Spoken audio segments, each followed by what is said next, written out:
Hello and welcome back to Jacob's Toys 5-minute figure reviews. Please do like, share, subscribe and all of those things. All support to the channel is very much appreciated.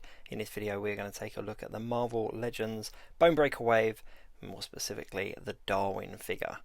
Now this is a character that again is relatively new, came around in the early 2000s, I want to say 2006ish, in the Deadly Genesis storyline. And he's a curious one. His mutant powers are essentially like evolution, like reactive evolution. So he can basically adapt to any situation. We did see him in X-Men First Class. He was the one that could react. He like put his head in a fish tank and grew gills and stuff. So yeah, he's also been a part of X Factor and is tied in with Siren, who is another one in this wave. Now, the Bonebreaker Build-A-Figure piece you get is this big half a tank piece, which is a really meaty piece of a Build-A-Figure, which is really cool. I'm really excited to put that together.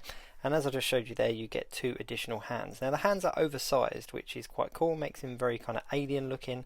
And the costume he's wearing is his standard costume. It's not his X Factor costume. Now, I would have liked to have seen him in his X Factor costume. That would have been quite cool.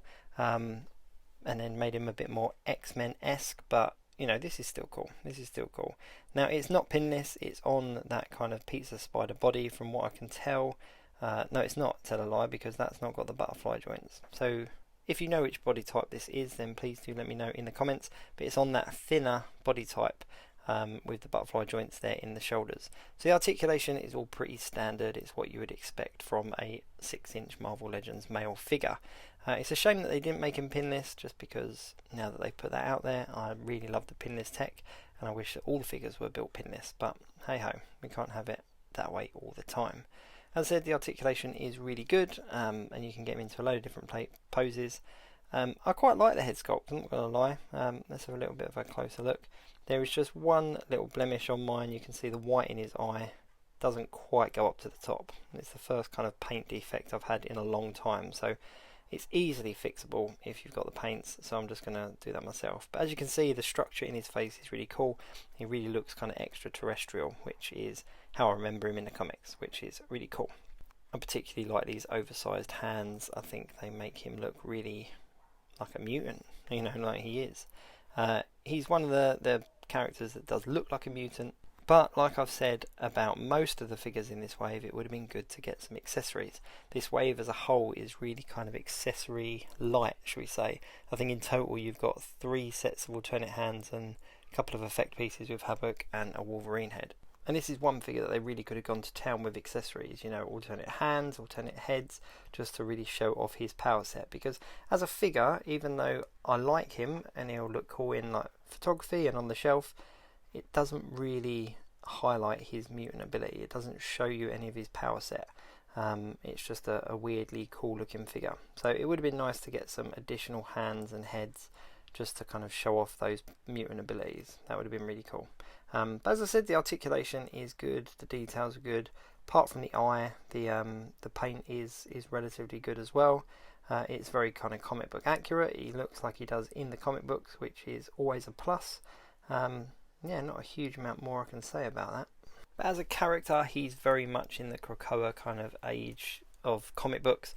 He was found by Moira McTaggart, which we've obviously had in a previous wave. He was friends with Vulcan, which again we've had in this wave. He was recruited by Siren to X Factor, which again we got in this wave. So he's very much one of those characters that's kind of well established in the X-Men lore and fits in really nicely with a lot of the characters that we've had in recent waves. There was a lot of sort of complaints about his portrayal in X-Men First Class because we didn't really see him do much before he was killed. And one thing I have noticed about this, and I don't know if it's my figure or whether it's the figure in general, but his swivel, his kind of hip swivel, no, it's not hip swivel, is it? It's like his chest swivel here. His ab crunch, that's it, what was I looking for? The ab crunch goes really far back. Now I don't know if that's intentional or whether it's just a defect in my particular figure, but I've not seen it go this far back on any of the other figures that are on a similar mould as this one. So I don't know, maybe I'll use that to my advantage and do some creepy looking pictures with him. But I suppose he'd also double up as an alien if you want to do some figure photography with an extraterrestrial in. He would also work in that way, some creepy pictures behind through a window or something.